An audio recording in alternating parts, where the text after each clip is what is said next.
Hello बच्चों, कैसे हैं आप सब? मैं आशा करता हूँ कि आप सब स्वस्थ, मस्त और ज़बरदस्त होंगे और अपनी-अपनी पढ़ाई में बिल्कुल मन लगा कर के लगे होंगे। प्यारे बच्चों, मैं स्वागत करता हूँ आपका अपने चैनल एग्ज़ाम की तैयारी यूपी बोर्ड के। हम आप पिछली क्लास में देखे थे, क्लास 7th की मैथ का चैप्टर नंबर 2.2 पढ़ रहे थे, जिसमें से हम लोगों ने लगभग 4 क्वेश्चन सारे सॉल्यूशन कर चुके हैं।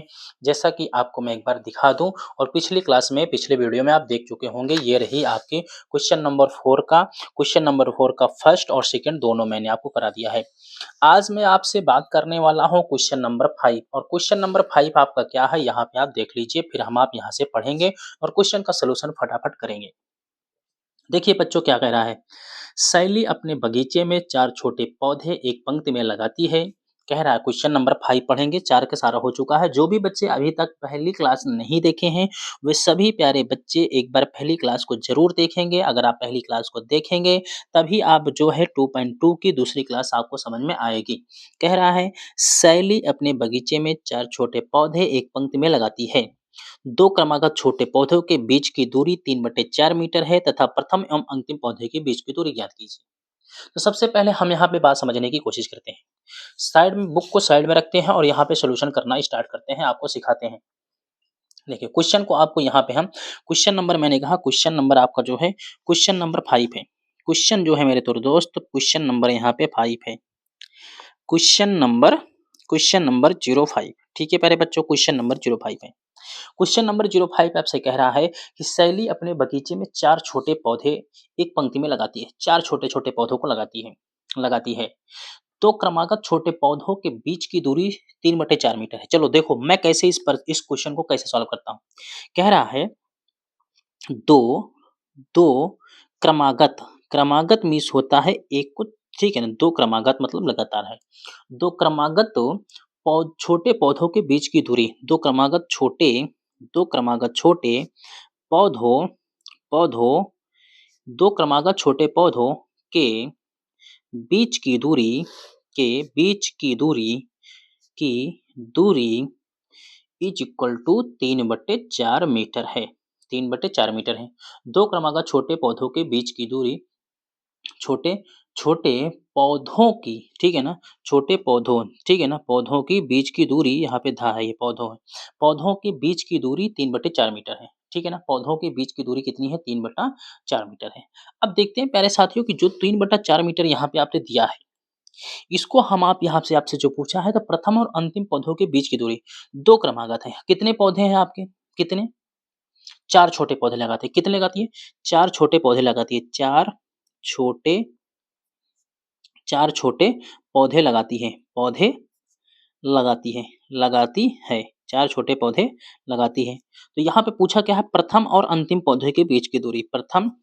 और प्रथम और अंतिम प्रथम और अंतिम पौधे प्रथम और अंतिम पौधे के बीच की दूरी बीच की दूरी प्रथम और अंतिम पौधे के बीच की दूरी आपसे पूछा है। अब देखो प्यारे बच्चों, पहले बात समझने की कोशिश करिएगा। मैंने कहा एक पौधा इधर है, देखो ध्यान से देखने की कोशिश करिएगा। बहुत बहुत प्यारा क्वेश्चन है। एक पौधा मैंने इधर बनाया, ठीक है प्यारे बच्चों, और एक पौधा मैंने यहाँ पे बना दिया, 2 हो गया।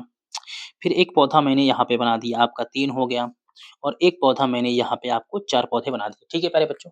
ये 4 पौधे मैंने आपको बनाए और चारों पौधे आपके बन गए। मैंने कहा एक पहला है ये दूसरा है, ये तीसरा है, ये चौथा पौधा है, ठीक है? आपके समझने के लिए है, बहुत अच्छा तो नहीं बनाया हूँ, ठीक है? फिलहाल आप समझ लेंगे इतने में अच्छे से, ठीक है? ये 4 पौधे आपके हो गए।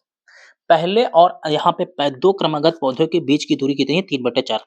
इनकी जो दूरी है यहाँ से 3/4 मीटर है। इसकी भी दूरी 3/4 मीटर है। इसकी भी दूरी 3/4 मीटर है। अब सबकी हो गई ना? सबके हो गए ना? कितने पौधे हुए? 4 पौधे भी हो गए और 3/4 सबके बीच की दूरी भी हो गई। 3/4 हो गई।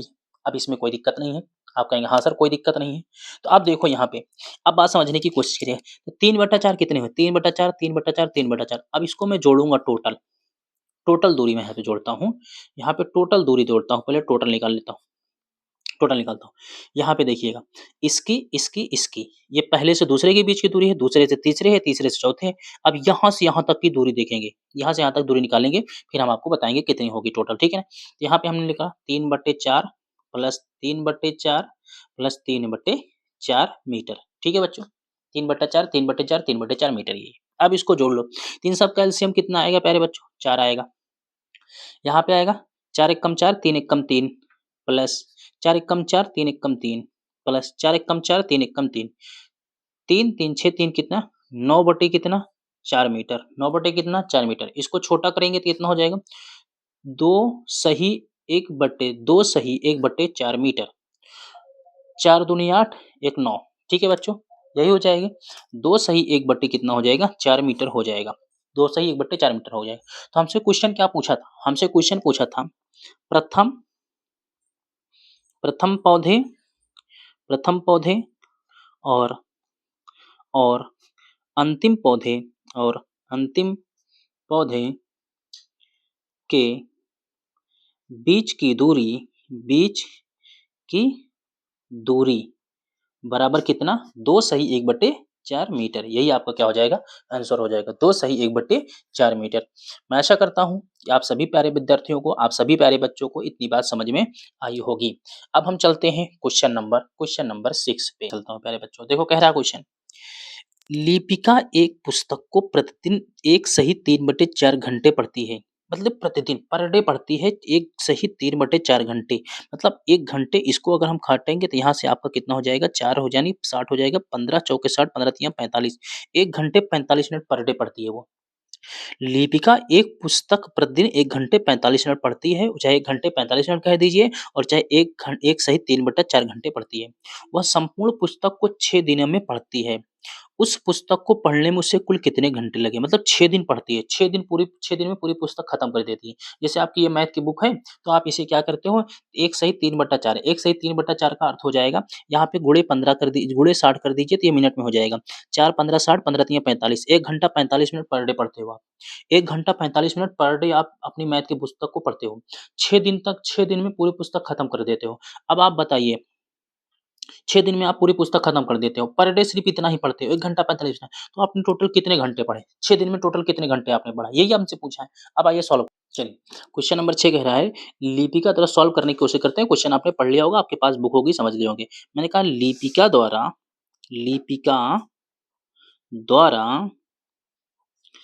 एक दिन में एक दिन में एक दिन में पढ़ी गई पुस्तक को बराबर कितना है 1 सही 3/4 घंटे।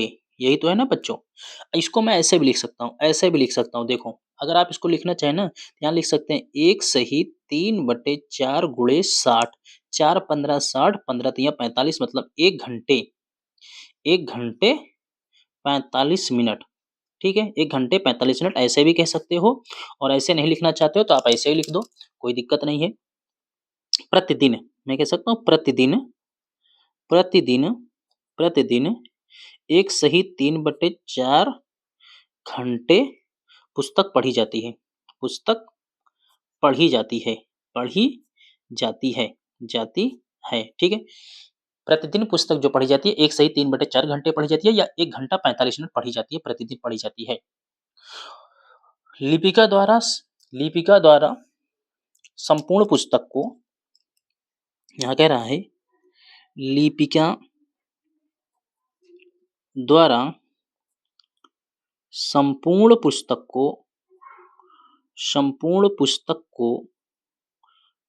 को 6 दिनों में पढ़ा जाता है। 6 दिनों में पढ़ा जाता है, ठीक है, 6 दिनों में पढ़ा जाता है। तो मैंने कहा 6 दिनों में लिपिका द्वारा पढ़ी गई पुस्तक में लगा समय मैंने कह दिया, इसलिए लिपिका द्वारा 6 दिनों में पुस्तक को पढ़ने में लगा समय बराबर 6 दिनों में। 6 गुणे 1 दिन में कितना पढ़ रही है? 1 दिन में आप पढ़ रही है कितना? आप इसे ऐसे भी लिख सकते हो 4 एकम 4 3 7/4 4 एकम 4 3 7/4 ऐसे भी लिख सकते हो। या फिर इसे आप ऐसे यहाँ पे भी मैं लिख दे रहा हूँ 4 एकम 4 3 7 इसे भी लिख सकते हो 7 बटे कितना 4 घंटे ऐसे भी लिख सकते हो इसे। तो मैंने कहा लिपिका द्वारा 6 दिनों में पुस्तक को पढ़ने में लगा समय, तो आप इसे लिख सकते हो 6 गुणे 7 बटे कितना 4 ऐसे भी लिख सकते हो, या 6 गुणे 1 4.5 मिनट 1 घंटा 45 मिनट, तो 6 घंटा तो यही हो जाएगा। आप इसे देखेंगे 6 घंटा तो यही हो जाएगा, 45 मिनट नहीं हो जाएगा, बस इसमें नहीं दिया है। आइए हम आप बात करते हैं सही बटे में दिया होगा, सही बटे में आंसर निकालेंगे। अब इसको काट सकते हैं हम, आप इसको काट के छोटा कर सकते हैं। काटेंगे इसको 2 से काटेंगे, 2 दूनी 4 2 तिहाई 6 7 त्रिक कितना 21 बटे कितना 7 त्रिक 21 बटे कितना 2 घंटे हो गए। 7 त्रिक 21 बटे कितने 2 घंटे हो गए। 7 त्रिक 21 बटे 2 घंटे हो गए। या फिर इसे और काट सकते हैं हम, आप इसे और छोटा कर सकते हैं हम, आप कह सकते हैं 10 सही 2 10 दूनी 20 1 21 10 सही 1/2 घंटे 10 सही 1/2 घंटे। तो 6 दिन में पुस्तक को जो पढ़ी जाएगी कितने समय लगेगा, कितने घंटे लगे? तो लिपिका द्वारा लिपिका लिपिका मैं यहाँ पे लिख सकता हूँ लिपिका द्वारा संपूर्ण पुस्तक को पुस्तक को पढ़ने में 10 सही 1/2 घंटे लगेगा लगेगा ठीक है, लगेगा। यही आपका क्या हो जाएगा आंसर हो जाएगा। मैं उम्मीद करता हूँ प्यारे बच्चों ये भी क्वेश्चन आपके समझ में आया होगा, ये भी क्वेश्चन आपके समझ में आया होगा। अगले क्वेश्चन पे चलते हैं, क्वेश्चन नंबर 7। चलिए क्वेश्चन नंबर 7 पढ़ने की कोशिश करते हैं। कह रहा है एक कार 1 लीटर पेट्रोल में 16 किलोमीटर दौड़ती है। 2 सही 3/4 लीटर पेट्रोल में यह कार कुल कितनी दूरी तय करेगी? ध्यान से देखिएगा, एक कार 1 लीटर पेट्रोल आप भराते हैं अपनी कार में तो 16 किलोमीटर चले जाते हैं, 16 किलोमीटर दौड़ते हैं आप। कह रहा है 2 सही 3/4 लीटर पेट्रोल में यह कार कुल कितनी दूरी तय करेगी? 4 दूनी 8 3 11 बटे कितना हो जाएगा 4 11/4 लीटर पेट्रोल में कुल कितनी दूरी तय करेगी? आइए बात करते हैं, इसको अभी सॉल्व करने की कोशिश करते हैं।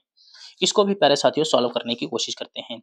तो 1 लीटर पेट्रोल में तय की गई दूरी, मैं लिखा है यहाँ पे 1 लीटर पेट्रोल में, यहाँ पे लिख सकता हूँ 1 लीटर पेट्रोल में 1 लीटर पेट्रोल में 1 लीटर पेट्रोल में 1 लीटर पेट्रोल में तय की गई 1 लीटर पेट्रोल में तय की गई दूरी बराबर 16 किलोमीटर 16 किलोमीटर है।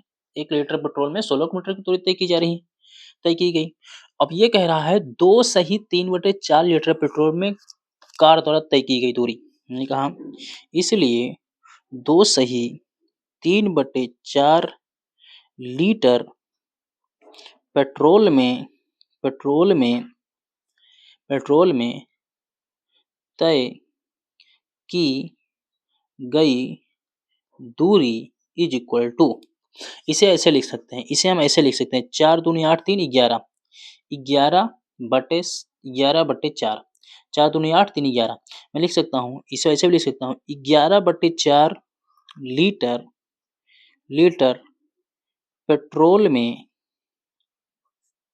तय की गई दूरी बराबर 1 लीटर पेट्रोल में इतना, तो 11/4 लीटर पेट्रोल में तय की गई दूरी बराबर 16 गुणे 11/4 ठीक है ना लीटर, ठीक है ना किलोमीटर।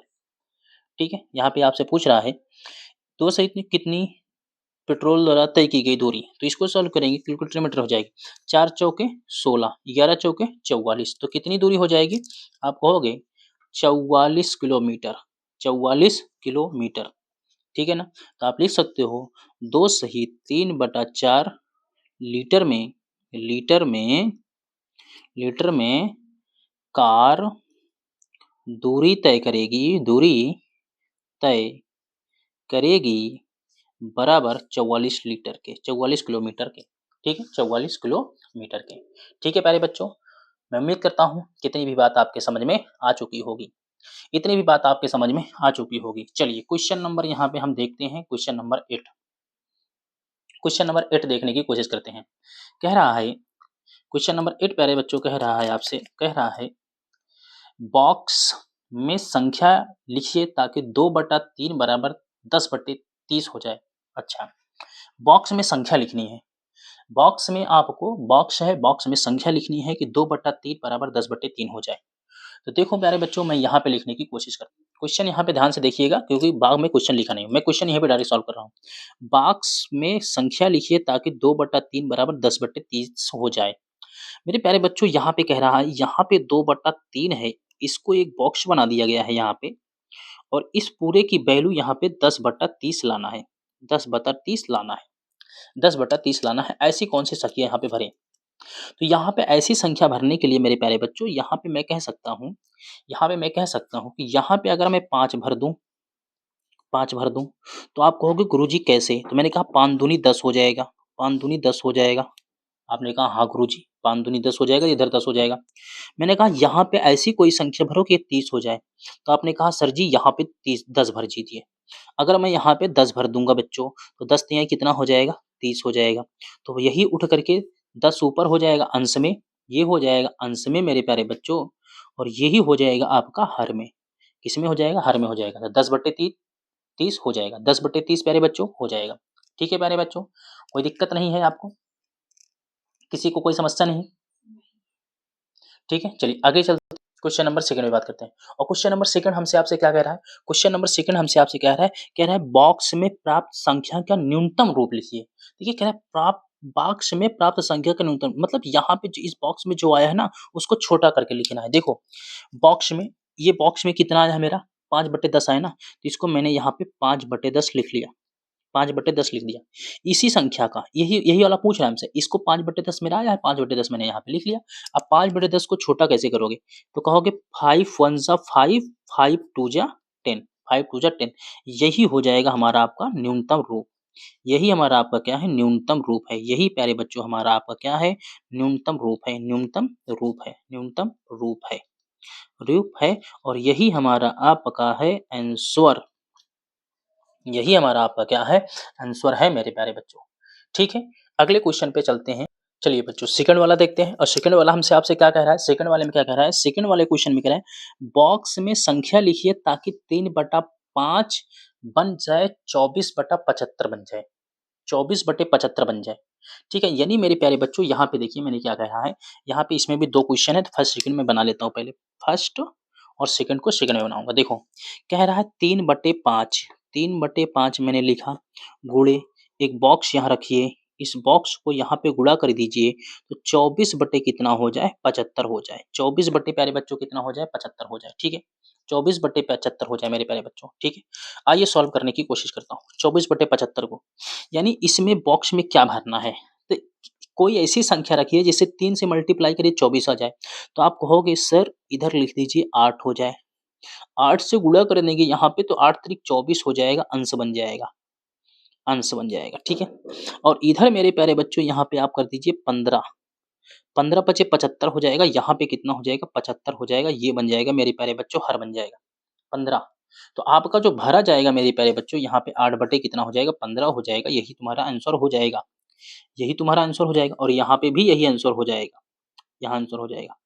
दूसरा कह रहा है, दूसरा कह रहा है सेकंड वाले में देखते हैं क्या कह रहा है। सेकंड वाले में मेरे प्यारे बच्चों देखते हैं क्या कह रहा है, सेकंड वाले में देखने की कोशिश करते हैं। सेकंड वाले में कह रहा है बॉक्स में प्राप्त संख्या का न्यूनतम रूप है। अच्छा, न्यूनतम रूप बताना मेरे प्यारे बच्चों। अब इसका बताइए, इसका न्यूनतम रूप क्या हो सकता है? यहाँ पे आपका कितना है? 5/18 है, 18/5 है, 18/15 है, 18/15 का न्यूनतम रूप करेंगे, तो ऐसी कोई संख्या नहीं होगी जो छोटा हो सकता है। तो इसका आंसर यही हो जाएगा, इसका आंसर यही होगा, ये छोटा नहीं हो सकता है। तो ये रही आपकी प्रश्नावली 2.2, प्रश्नावली प्यारे बच्चों 2.2, जिसका सलूशन मैंने पूरा संपूर्ण तरीके से आपको करा दिया है। अगर अभी भी आपको लगता है कि ऐसा कोई क्वेश्चन है जो नहीं समझ में आया है तो बताइएगा, मैं उसका शॉर्ट वीडियो बना करके आप तक पहुँचाने की कोशिश करूँगा। मिलता हूँ आपसे अगले अगली प्रश्नावली पे। अगर आपको पूरी क्लास समझ में आई हो, पसंद आई हो तो वीडियो को लाइक करिएगा, सेशन को शेयर करिए और अपने मित्रों को, अपने साथियों को बताइएगा कहाँ पढ़ते हो, एग्ज़ाम की तैयारी यूपी बोर्ड पे पढ़ते हो और पूरा गुरुजी एकदम अच्छे तरीके से पढ़ा रहे हैं आपको। मिलते हैं 2.3 पे, तब तक के लिए जय हिंद, जय भारत।